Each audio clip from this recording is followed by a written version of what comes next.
প্রতিদিন তীব্র যানজট বদরপুর ঘাটে এ যেন নিত্য নৈমিত্তিক ঘটনায় পরিণত হয়েছে। তীব্র দাবদাহে এমনিতেই নাজেহাল অবস্থা মানুষের, এর মধ্যে বদরপুর ঘাটের যানজটে আটকা পড়ে চূড়ান্ত দুর্ভোগের শিকার জনতা।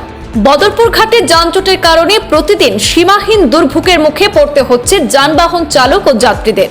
ভয়াবহ যানজটের সমস্যার সমাধানে প্রশাসনের তরফে উদ্যোগী হতে দেখা যাচ্ছে না বলে অভিযোগ উঠছে। দাবি উঠছে এই জায়গায় যানজট সমাধানে উড়ালপুল নির্মাণের, কারণ স্কুল কলেজের ছাত্রছাত্রী থেকে শুরু করে অফিস আদালতের কর্মচারী, সাধারণ মানুষ সবাই বদরপুর ঘাটে ভয়াবহ যানজটের কবলে পড়ে প্রতিদিন হেনস্থার শিকার হতে হচ্ছে। প্রতিদিন ঘন্টার পর ঘন্টা যানজটে স্তব্ধ হয়ে পড়ে বরাক উপত্যকার এই কেন্দ্রস্থল। প্রতিদিনের মতো আজও অব্যাহত রয়েছে বদরপুর ঘাটের যানজট। একদিকে তীব্র দাবদাহ, অন্যদিকে বদরপুর ঘাটের যানজটে আটকে নাকাল সাধারণ মানুষ। সমস্যা সমাধানে সরকার এবং প্রশাসনকে এগিয়ে আসার আহ্বান জানাচ্ছেন ভুক্তভোগী জনসাধারণ। এ নিয়ে বদরপুর ঘাট থেকে সরাসরি জানবো আমাদের প্রতিনিধি ইব্রাহিমের কাছ থেকে বিস্তারিত বিষয়। আপনাদের কি অসুবিধা হয় আসা যাওয়ার ক্ষেত্রে? আমাদের তো আসা যাওয়ার ক্ষেত্রে তো অনেক অসুবিধা হয়। এরপরে স্টেশন যাওয়ার অনেক যাত্রীরা থাকে, স্টেশন যেতে হবে। ছাত্রছাত্রীদের কি ধরনের অসুবিধা? ছাত্রছাত্রীদের তো এক্সাম, ক্লাস, ডেইলি তো ক্লাস তো থাকবেই ছাত্রদের। এরপরে এক্সাম টাইমে বেশি কষ্ট হয়, এক্সাম টাইমে গিয়ে পৌঁছতে পারছি না, এইসব অনেক প্রবলেম হয়। কি ধরনের অসুবিধা হয় আপনাদের? ডেইলি বাড়িতে আসতে অনেক 1 ঘন্টা 1.5 ঘন্টা জাম থাকে।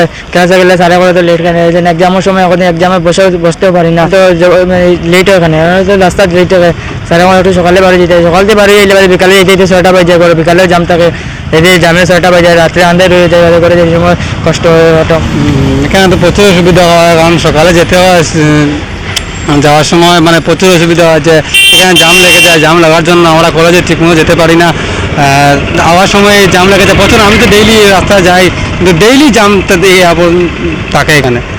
হ্যাঁ, এখানকার যারা বদরপুর বিভিন্ন কলেজের পড়ুয়ারা তারা অভিযোগ করছে যে এখানে যানজটের কারণে তাদের অনেক দুর্ভোগ পোহাতে। আপনারা দেখতে পাচ্ছেন এই মুহূর্তে ইতিমধ্যে ট্রেন আসার জন্য গেট বন্ধ করে দেওয়া হয়েছে, এবং গেট বন্ধ করার সাথে সাথে এখানে যানজটের যে সমস্যা সেটা শুরু হতে চলেছে। আপনারা দেখতে পাচ্ছেন, আমরা একটু সামনের দিকে এগুচ্ছি আমাদের ক্যামেরা নিয়ে। প্রতিদিন এখানে এ ধরনের এভাবে যখন ট্রেন আসে এবং ট্রেন আসার সাথে সাথে এখানে বদরপুর ঘাটে যানজটের সৃষ্টি হয়। আপনারা দেখতে পাচ্ছেন বর্তমানে এখানে ট্রেন আসবে, তাই তো রেল বিভাগ তাদেরকে তো গেট বন্ধ করতে হবে, অন্যথায় দুর্ঘটনা ঘটতে পারে। আপনারা দেখতে পাচ্ছেন সরাসরি আমাদের ক্যামেরা, বর্তমানে এখানে ট্রেন আসার জন্য গেট বন্ধ করে দেওয়া হয়েছে, এবং এখানে রোজ দিন 3 থেকে 4 বার যানজট সমস্যা দেখা দেয়। এর কারণে মানে এখানে ফ্লাইওভার একটা দিলে সরকারে মানে ভালো হইব। বরাকের 15 বিধায়ক 2 এমপি মিলিয়ে যদি এটা পদক্ষেপ নেয়, দল মানে বিরোধী না চাই, প্রতিদিন 3 থেকে 4 বার এখানে যানজটের সৃষ্টি হয়। একবার যানজটের প্রায় 2 থেকে আড়াই ঘন্টা সময় ধরে এখানে যাত্রীদের আটকে থাকতে হয়। বিশেষ করে সকালবেলা এবং বিকালবেলা এই বদরপুরের যারা বিভিন্ন শিক্ষা প্রতিষ্ঠানে যারা ছাত্রছাত্রী আছেন তাদেরকে অত্যন্ত দুর্ভোগ পোহাতে হয়। এবার কিছুক্ষণ আগে একজন ছাত্র বলেছেন যে প্রতিদিন তাদেরকে কলেজে গিয়ে জবাবদিহি করতে হয়, কেন তোমরা কলেজে দেরি করে এসেছো। কিন্তু আসলে তারা এই যানজটের কারণে প্রতিদিন 1 থেকে 1.5 ঘন্টা সময় দেরি করে তাদের কলেজে পৌঁছতে হয়। তাই বিভিন্ন মহল থেকে দাবি উঠছে যে এই বদরপুর ঘাটের জন্য এই যে যানজট সমস্যা সেটা নিয়ন্ত্রণের জন্য বা প্রতিরোধের জন্য একটা বিহিত ব্যবস্থা গ্রহণ করা।